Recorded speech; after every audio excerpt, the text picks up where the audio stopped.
Merci beaucoup. Nous voulons retenir cette leçon de ne pas jouer avec le mal, d'être prudent, d'être attentif à notre voix et d'écouter aussi les chemins que Dieu lui-même nous donne dans sa parole pour pouvoir bien vivre selon lui.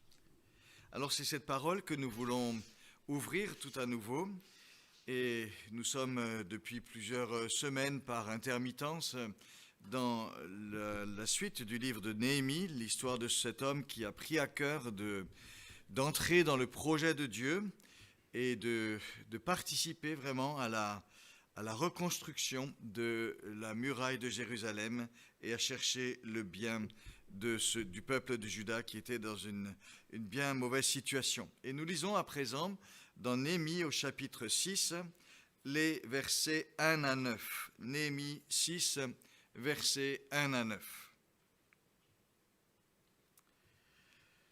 Lorsque Sanballat, Tobia et Geshem l'Arabe et nos autres ennemis apprirent que j'avais rebâti la muraille et qu'il ne restait plus de brèche, à ce moment-là, je n'avais pas encore posé les battants des portes, Sanballat et Geshem m'envoyèrent dire « Viens, ayons ensemble une entrevue à Képhirim dans la vallée d'Ono. » Ils avaient médité de me faire du mal. Je leur envoyais des messages avec cette réponse « J'ai un grand ouvrage à exécuter, je ne puis descendre. Pourquoi l'ouvrage serait-il interrompu pendant que je le quitterais pour descendre vers vous ?» Ils envoyèrent 4 fois le même message, et je leur rendis 4 fois la même réponse. Sanballat m'envoya ce même message une 5e fois par son jeune serviteur, qui tenait cette fois-ci une lettre ouverte à la main. Il y était écrit « Le bruit se répand parmi les nations, et Gashmu, c'est-à-dire Geshem, affirme que toi et les Juifs, vous pensez à vous révolter, et que c'est pour cela que tu rebâtis la muraille. Tu vas, dit-on, devenir leur roi. Tu as même établi des prophètes pour proclamer à Jérusalem à ton sujet, il y a un roi en Juda. Maintenant, des rumeurs de ce genre arriveront à la connaissance du roi. Viens donc, consultons-nous ensemble. » Je lui fis répondre, « Ce genre de rumeurs dont tu parles n'existe pas, c'est toi qui les inventes. » Tous ces gens voulaient nous rendre craintifs et disaient, « Ils perdront courage et l'ouvrage ne se fera pas. Et maintenant, ô Dieu, fortifie-moi. »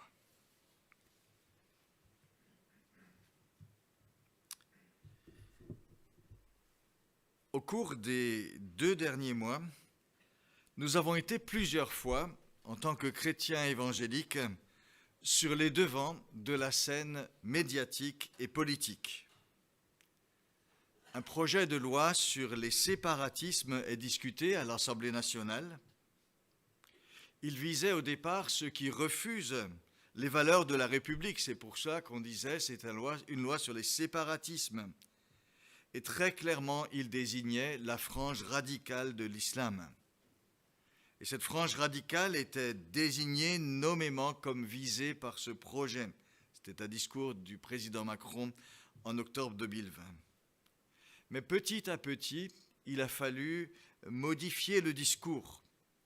Et la loi est devenue plus positivement, non plus une loi contre les séparatismes, mais une loi confortant le respect des principes de la République. Et pour se dédouaner de viser uniquement l'islam, il a fallu élargir la cible des problèmes visés par la loi. Et c'est ainsi que Marlène Schiappa, le 10 janvier, déclare tout de go que les églises évangéliques sous influence américaine feraient usage de certificats de virginité. Il s'agit là de certificats médicaux qui seraient exigés avant de permettre un mariage. Surprise totale, qui se reconnaît là-dedans? Démenti formel de la part de toutes les instances protestantes et évangéliques. Il y a 12 jours, le 2 février, Gérald Darmanin en remet une couche, en affirmant sur CNews qu'il n'y a pas que l'islam qui est concerné par cette loi, il y a aussi les évangéliques qui représentent un problème très important. parlait des financements de l'étranger. Quelques semaines auparavant, invité lors des 10 ans du CNEF, du Conseil national des évangéliques de France, le même ministre avait remercié l'organisation pour les relations de confiance établies avec le gouvernement et avait affirmé qu'être croyant permet souvent d'être un bon citoyen. Une tribune remarquable a été publiée par Sébastien Fath avec toute son autorité intellectuelle de sociologue du protestantisme. Lors d'une rencontre avec les responsables du CNEF, ce mardi 9 février, le ministère a reconnu que les expressions utilisées sur CNews avaient été malheureuses, avait promis que cela ne se reproduirait plus. On va donner acte pour cette bonne intention. Mais cet épisode, en tout cas, illustre qu'il n'est pas facile d'endurer des accusations injustes. C'est quand même pas facile. Même si elles surviennent pour de simples raisons d'opportunisme politique, parce que ce n'est que cela, on le sait bien. Et c'est facile à décrypter. Ça blesse malgré tout. Ça touche malgré tout. Mais il faut tenir malgré tout. Il faut rester ferme. Il faut rester intègre. Et c'est ce que nous rappelle notre texte, avec une belle actualité malgré les siècles qui nous séparent du temps de Néhémie. Alors on va suivre ce récit qui nous rejoint d'une certaine façon. Nous retrouvons donc Néhémie avec le peuple de Juda alors qu'ils sont tout près du but. Il n'y avait plus de brèche, mais je n'avais pas encore posé les battants des portes, nous dit Néhémie. Bien des obstacles ont été franchis, bien des obstacles ont été surmontés. Il fallait mettre en œuvre le projet avec le chantier immense et décourageant. Il y avait l'ampleur de la tâche. Il y a eu des intimidations. Il y a eu des divisions internes liées aux disparités sociales et à la cupidité de certains parmi le peuple de Juda même. On peut ajouter aussi à cela qu'il y a eu les conditions de travail. La reconstruction des murailles de Jérusalem s'est faite pendant les mois d'été, au plus fort de la chaleur. Mais tout cela a été surmonté grâce à une forte motivation, grâce à une belle solidarité, grâce à la confiance en Dieu, grâce à la protection de Dieu, moyennant une intégrité et un don de soi total de Néhémie et de ses compagnons. Arrivé à un stade comme celui-là, quand on est presque au but, on aspire à laisser juste aller les choses en roue libre, n'est-ce pas? Ça y est, on y est presque. On aspire à un peu baisser la garde, à se réjouir de tout ce qu'on a déjà accompli. Mais on le sait, le dernier kilomètre n'est pas forcément le plus facile. Ce n'est pas forcément le plus facile. En logistique, on parle souvent du défi du dernier kilomètre. Pour les livraisons, par exemple, le dernier kilomètre, celui où on va jusqu'à le livrer dans la boîte aux lettres, représente un enjeu considérable. Je me souviens qu'à Paris, une enseigne qui livrait à domicile avait écrit sur ses véhicules de livraison « le spécialiste du dernier kilomètre ». Et chaque fois que je voyais ces véhicules, je me disais, c'est une assez belle devise de vie. Une assez belle devise de vie. Être des spécialistes du dernier kilomètre. Des spécialistes des efforts qui vont jusqu'au bout, jusqu'à la fin du dernier kilomètre, sans se relâcher. Cela demande de la persévérance, aussi de la vigilance, mais c'est quand même quelque chose qui compte. Vous vous souvenez peut-être tout récemment du navigateur Boris Herman lors du dernier Vendée Globe. Il pouvait prétendre à la victoire. Et voici qu'à 150 km à peine de la ligne d'arrivée, il heurte un chalutier en pleine nuit. Après avoir surmonté tant d'obstacles, un incident qui arrive juste là, dans la dernière ligne droite. Heureusement, il a pu finir malgré tout, mais il a été classé 5e. Alors je dirais, en face de ça, veillons chacun à aller jusqu'au bout. Aller jusqu'au bout, au bout de nos projets, au bout de nos bonnes résolutions, au bout de nos actions. Ne baissons pas la garde trop tôt. Restons appliqués, restons vigilants. l'apôtre Paul nous y invite. Ne nous lassons pas de faire le bien, car nous moissonnerons au temps convenable si nous ne nous relâchons pas. Si nous ne nous relâchons pas. Les spécialistes du dernier kilomètre. Qu'on puisse vraiment se dire, voilà ce qui nous caractérise aussi. Mais ici, en tout cas, le dernier kilomètre que vivent Néhémie et ses compagnons sera celui d'une opposition renouvelée de la part de ceux qui étaient contrariés par les projets, par l'action de Néhémie. Ils voient très bien qu'il n'y a plus grand espoir à attendre de pouvoir détruire l'œuvre de Néhémie. Ils avaient essayé de le faire déjà par plusieurs manières d'intimidation. Alors, ils décident autre chose. Et ils décident cette fois-ci de s'attaquer à la personne de Néhémie, de lui nuire, de lui faire un faux pas, ou plusieurs faux pas, pour le discréditer. Et il se rend compte en tout cas que Néhémie n'est pas juste un chef de chantier qui est venu reconstruire les murailles en quelques mois pour repartir ensuite, une fois cette œuvre achevée. Il est devenu un vrai leader. Il est devenu un homme d'influence, un homme d'action, un homme suscité par Dieu, reconnu par le peuple de Juda. Il a le titre de gouverneur de Juda avec l'aval du roi de Perse, c'est dit au chapitre 5. Il leur fait de l'ombre, il contrarie leurs projets, eux qui avaient profité de la faiblesse de Jérusalem et de Juda pour étendre leur influence et pour réaliser des profits bien juteux. Néhémie en personne cette fois-ci devient l'obstacle à neutraliser. S'attaquer aux personnes quand on ne peut pas contester l'œuvre, c'est aussi vieux que le monde. C'est aussi vieux que le monde. C'est ainsi que les régimes totalitaires essayent de faire taire des voix respectées et influences qu'elles ne peuvent pas étouffer. C'est une tactique politique courante quand on veut éliminer un adversaire.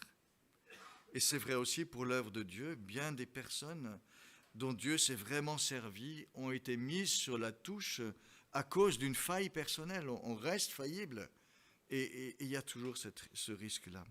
Et c'est pourquoi le Seigneur invite et nous invite tous à veiller sur nous-mêmes. Veille sur toi-même et sur ton enseignement, recommande l'apôtre Paul. Le maillon faible, c'est souvent nous. Nous devons avoir la vigilance vraiment pour pouvoir tenir bon. Être inattaquable, entre guillemets, même si nous sommes faillibles, bien sûr. Quels moyens sont choisis pour attaquer la personne de Néhémie ici? Ils viendront de plusieurs côtés, mais la première proposition est celle d'une entrevue en forme de piège, de guet-apens. Néhémie reçoit une invitation officielle en vue d'une entrevue dans la vallée d'Ono. D'un côté gratifiant, le ton est presque amical, viens te joindre à nous. Ayons une entrevue. C'est aussi, on pourrait presque le recevoir comme une sorte de reconnaissance officielle. Je rappelle que Sanballat était gouverneur de Samarie, que Geshem était le chef d'un ensemble de tribus qui contrôlait tout un réseau assez lucratif dans la région. Mais ces deux hommes ont déjà manifesté leurs véritables intentions. Et à l'évidence, derrière la façade assez lisse de l'invitation, c'est quelque chose de douteux. Elle oblige Néhémie à faire un déplacement, une 50aine de kilomètres, une bonne journée à cheval pour chaque trajet avec une escorte nécessaire et tant de choses qui peuvent arriver. Elle isole Néhémie de Jérusalem, loin de Jérusalem. Et Néhémie dira plus tard, avec le recul, « Ils avaient médité de me faire du mal ». Et on pense volontiers à une embuscade facile à masquer en accident. Alors on ne sait pas comment Néhémie a discerné le côté un petit peu obscur de cette invitation. Certainement avec un mélange de réflexion, de prière et de consultation des uns ou des autres. Mais sa réponse est claire et significative.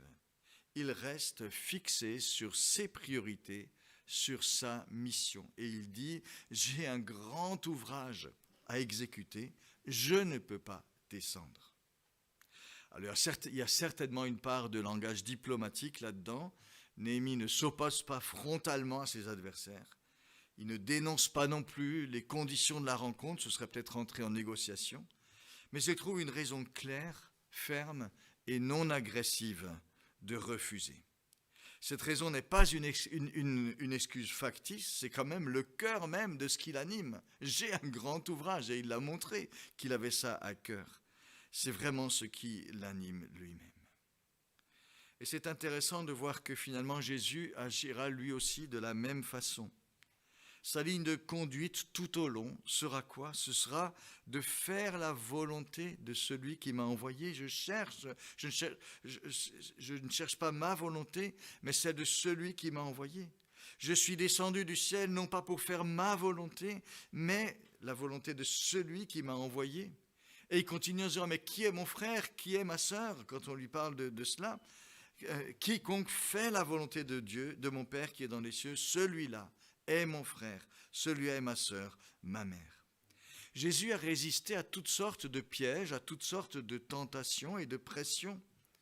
Mais il n'a pas fait en se disant à chaque pas, attention ici à ne pas tomber dans ce piège, attention à ne pas tomber dans tel autre.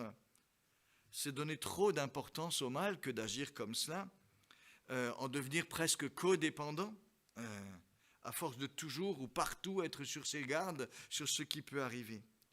Jésus s'est fixé sur sa mission, sur ses priorités de vie, sur ce qu'il devait accomplir. Je veux faire la volonté de mon Père, il le dit, il le redit encore. Et c'est en gardant cela à cœur et en gardant cela constamment dans son horizon et comme priorité qu'il a tracé son chemin, y compris au travers de toutes sortes d'embûches. Et c'est ce que Néhémie fait là aussi par rapport à ces embûches qui sont là. Son axe, c'est vraiment de dire « je reste sur ma ligne, je reste sur ma mission ». On sait que le secret de l'équilibre, pour ceux qui marchent sur un fil, c'est pas de regarder à ses pieds ou de regarder autour de soi, mais c'est de regarder droit devant soi, de regarder vers le point que l'on veut atteindre. Et c'est comme ça qu'on arrive à avancer en se fixant là-dessus. Et c'est ce qu'ont fait Jésus, ce qu'a fait Néhémie aussi ici. Et c'est ce que nous avons à faire nous aussi pour continuer à avancer, même lorsqu'il y a peut-être des obstacles ou même lorsqu'il y a peut-être des dangers ou des tentations. Être vigilant, bien sûr, mais toujours garder l'axe sur ce qui est essentiel. Toujours garder comme cap notre amour pour Dieu, c'est ça ce qui compte. Je veux continuer à aimer Dieu. Je veux continuer à faire sa volonté. Je veux continuer à aimer, à servir mon prochain. Avec ça, c'est les grands axes. Et c'est ça ce qui doit nous porter vers l'avant. J'ai une grande tâche à accomplir. Je trouve que c'est vraiment une belle parole pour nous, de nous dire aussi, je veux garder en vue toujours le cap qui est le mien, le cap que Dieu me donne. Et c'est ça ce qui nous permettra aussi, face à des tentations, face à des sollicitations, de savoir juste réorienter tout cela, parce qu'on est axé sur la bonne direction. Il me semble que c'est une belle parole qui peut nous aider aussi, nous, dans notre marche quotidienne, à avoir une ligne claire de conduite, bien axée sur ce que Dieu veut pour nous, bien axée sur notre amour pour Dieu. Voilà ce que fait en tout cas Néhémie. J'ai une grande tâche à accomplir. Ça compte d'abord. Mais nous voyons que la réponse de Néhémie ne décourage pas ses ennemis. Car les voilà qui reviennent à la charge 2 fois, 3 fois, 4 fois, avec le même message, avec la même proposition. Probablement par des canaux différents. Mais l'idée, c'est qu'à force d'insistance, on veut créer l'usure. Et peut-être en ayant créé l'usure, créer à un moment donné une sorte de réaction impulsive. Bon, je vais y aller à leur truc, et ils verront ce qu'ils verront. Nous ne sommes pas toujours très forts face à la répétition des choses, ou face à la répétition des mêmes sollicitations, ou face au retour des mêmes comportements qui nous heurtent.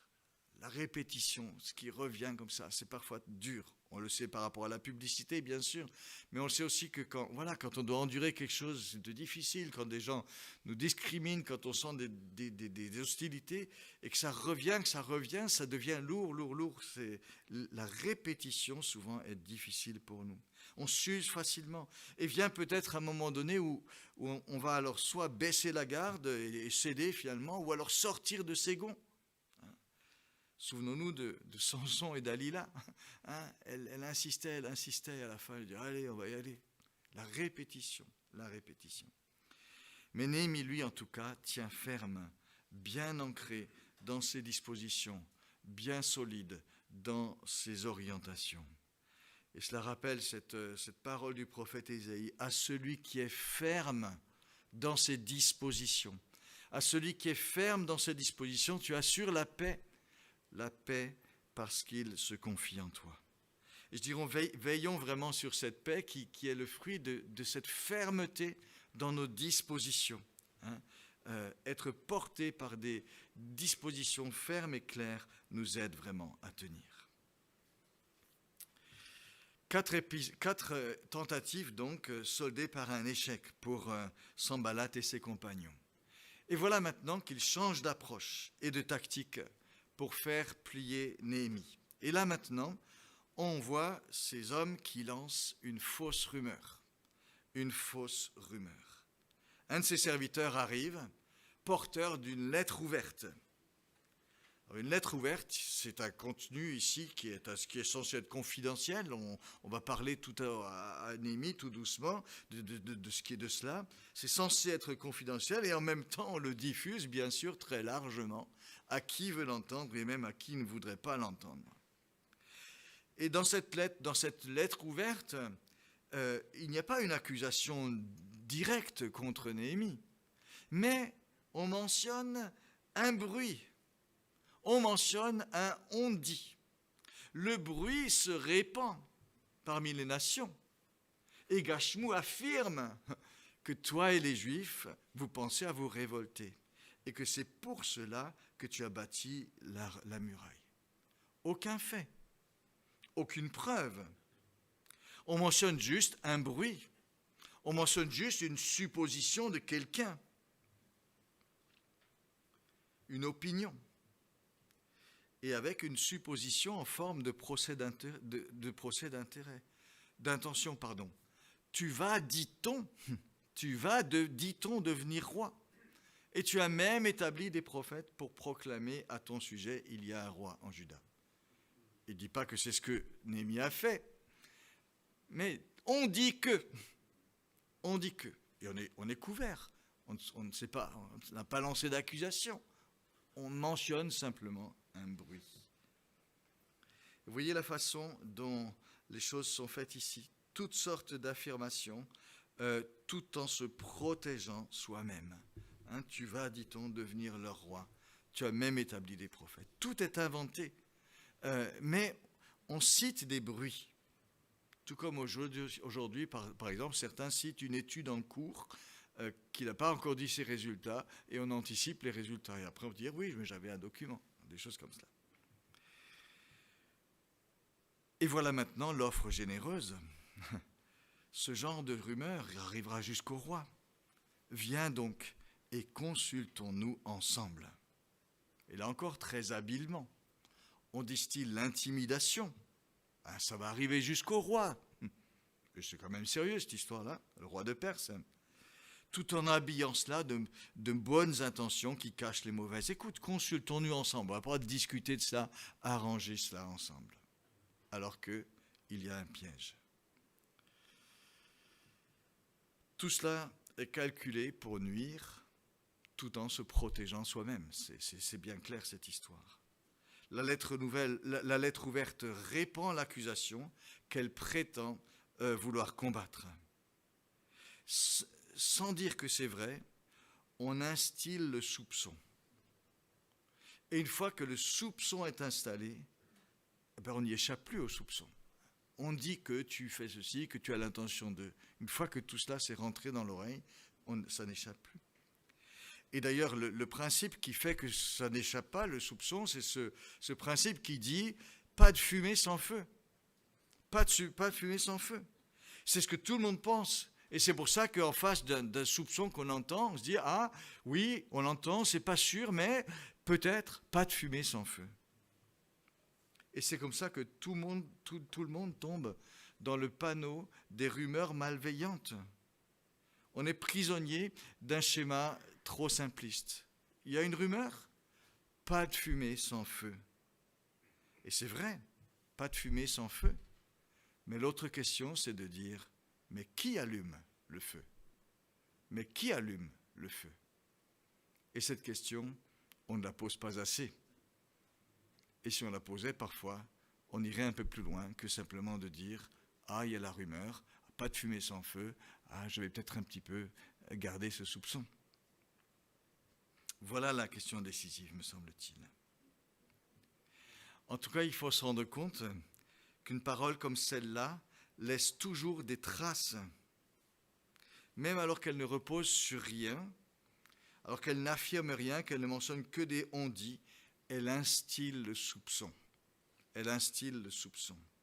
Et quand on a instillé le soupçon, on a déjà gagné beaucoup de choses, parce qu'on a sapé quelque chose d'essentiel. On a sapé la confiance.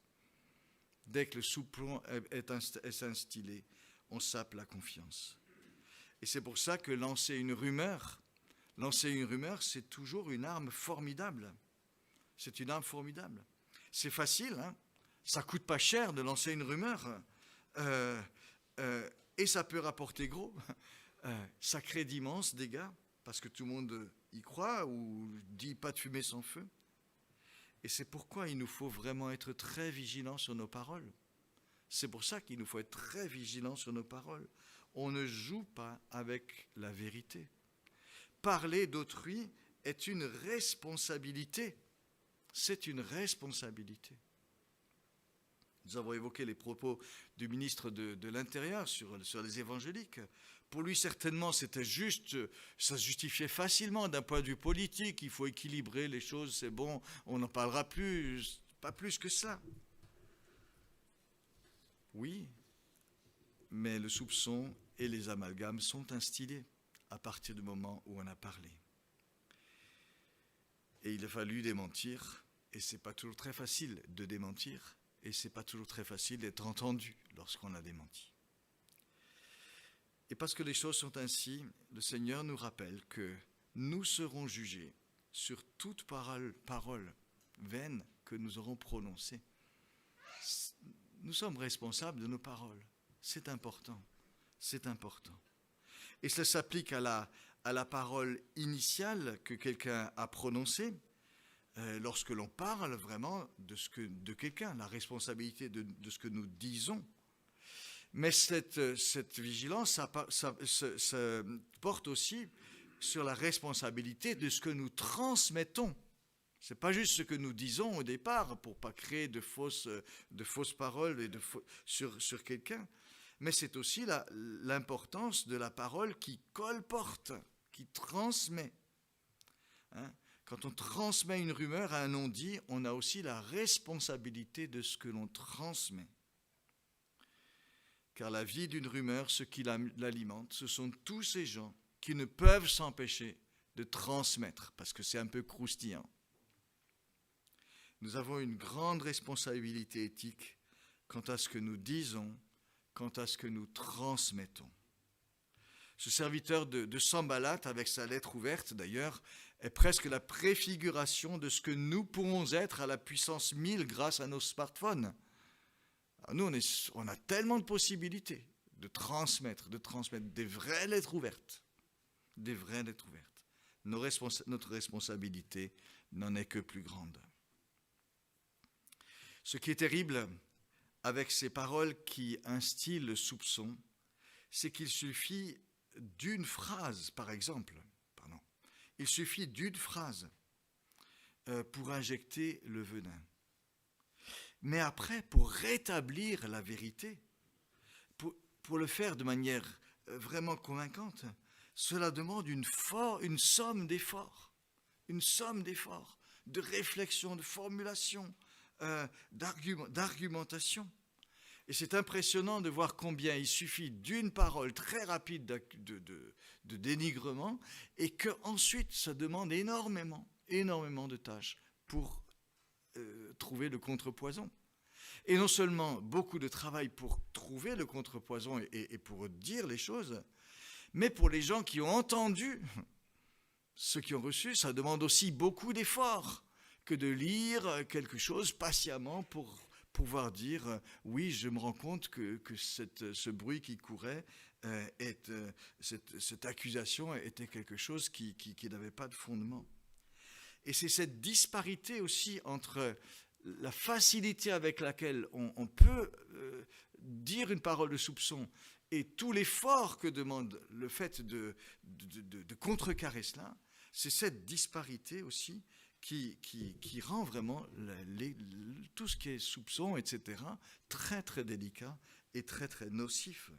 Très très nocif. Il est important vraiment, de ce fait-là, d'apprendre vraiment à veiller à ce que nous disons, à ce que nous transmettons, et puis aussi, lorsque nous entendons des choses, de faire l'effort justement pour patiemment vérifier, vérifier les faits, peser les arguments. C'est vraiment de l'effort à faire aussi. Mais c'est pourtant de ce côté-là que nous devons nous placer si nous voulons honorer le Dieu de vérité. C'est de ce côté-là que nous devons nous placer. Pas du côté de ceux qui vont juste transmettre ou qui vont juste accepter les choses comme cela. Non. Malgré l'effort, cherchez vraiment, patiemment, ce qui est juste, ce qui est vrai.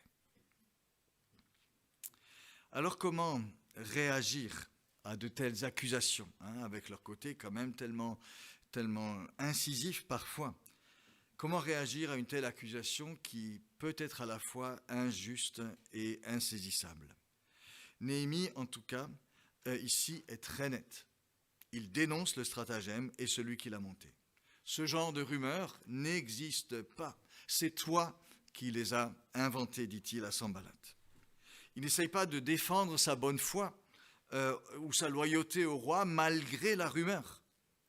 Il attaque les soi-disant on-dit que cite Sanballat. Il dit c'est faux tout ça, ça n'existe pas. C'est que pure invention. Et c'est toi qui en es la source. Fini le langage diplomatique ici, c'est fini, c'est clair. C'est net. Néhémie ne se laisse pas impressionner par les conséquences possibles d'un tel faux bruit. Mais il conteste les sources, car il sait qu'elles ne tiennent pas. Et il continue son travail. C'est bien quand on peut faire cela. On ne peut pas toujours faire cela. Il faut être sûr d'abord d'être indemne de l'accusation. C'est la première chose à vérifier. Néhémie était sûr, mais si ça arrive, il faut être sûr d'être indemne. Et il faut savoir reconnaître là où peut-être dans une accusation, il peut y avoir quelques propos fondés. Et nous devons avoir cette honnêteté-là, lorsque nous sommes peut-être mis en cause personnellement ou collectivement, savoir accepter ce qu'il faut accepter s'il y a quelque chose à accepter. Mais en même temps, pas question d'endosser une accusation injuste. Là, il faut résister fermement. Ne pas se laisser ébranler. Ne pas se laisser paralyser non plus par la crainte. Qu'est-ce que ça peut donner? Ne pas se laisser paralyser non plus par le défi ou par la colère. Parfois, ce qui arrive, c'est qu'en face d'une mauvaise accusation, les affects vont monter. Et c'est vrai que c'est dur à endosser. Et si les affects montent, soit la colère, la crainte, le dépit, ça ne fera jamais avancer les choses. Si on se pose en victime, si on ressasse tout ce qui nous arrive, ça ne servira qu'à nous détruire au bout du compte. Il faut apprendre à certains moments donnés à dire stop, on continue à avancer. Et Néhémie ici choisit la bonne option, continuer à avancer. Ne pas se laisser détourner de ce qui est droit, de ce qu'il faut faire, de ce qu'il est bon de faire. Tous ces gens-là voulaient nous rendre craintifs et disaient « Ils perdront courage et l'ouvrage ne se fera pas ». La meilleure réponse, lorsque tout est clair, c'est de continuer à avancer, se fixer sur ce qui compte, se fixer sur ce qui est important et mettre vraiment toute son attention là-dessus. Dernier point à souligner, adopter cette attitude, comme Néhémie a su le faire, ne veut pas dire qu'on est de marbre, ne veut pas dire qu'on n'est jamais touché. Et la dernière notation de notre texte le souligne, car juste après avoir raconté tout cela, Néhémie glisse une prière qui était la sienne dans ces événements. Et il dit, « Et maintenant, ô Dieu, fortifie-moi, fortifie-moi. » Et c'est assez impressionnant de voir combien Néhémie a réagi avec fermeté, avec détermination. Mais au fond de lui, il avait besoin d'être fortifié. Il avait besoin d'être fortifié. Tout cela l'a touché. Il a été secoué. Et il demande à Dieu son secours, sans renier ce qui s'est passé aussi au fond de lui. Le courage et la détermination passent souvent par là. C'est vrai qu'on va réussir à bien réagir au bout du compte, mais ce n'est pas automatique. Nous ne sommes pas des personnes insensibles sur qui tout passe comme l'eau sur les plumes d'un canard. Et rappelons-nous que Jésus, le premier, a vécu vraiment toute sa vie humaine en toute sensibilité. Il était sensible à ce qui arrivait. On le voit juste avant sa passion. Et je me souviens que la semaine dernière, quand il y a eu ces histoires médiatiques, là, moi j'étais vraiment affecté par cela. Et je me disais, mais on vit déjà une période tellement compliquée, il y a encore ce truc qui nous tombe dessus. J'étais pas bien à cause de cela. Et il m'a fallu travailler sur moi-même aussi pour ne pas m'enfermer en mode plaintif et dire, ok, c'est juste une histoire d'opportunisme politique, on ne va pas en faire plus que cela. Et surtout, on ne va pas se laisser détourner de ce qu'il vaut la peine, de ce vers quoi on veut avancer. Alors c'est un petit peu ce par quoi j'aimerais terminer notre méditation. Restons fixés sur ce qui est important, sur ce qui compte vraiment. Gardons le bon cap, gardons les bons caps, même si nous vivons des turbulences. Et puis rappelons-nous, comme Néhémie, que Dieu est toujours là pour nous donner la force dont nous avons besoin, pour affermir nos dispositions, pour nous soutenir, pour nous réconforter quand il le faut, et pour nous aider vraiment justement à tenir ces caps. Alors je terminerai en disant, et maintenant, ô Dieu, fortifie-nous et garde-nous dans ces bonnes dispositions qui nous permettent d'avancer toujours en gardant le bon cap. Que Dieu nous aide vraiment chacun dans ce qu'on vit les uns les autres à garder ce cap. Amen.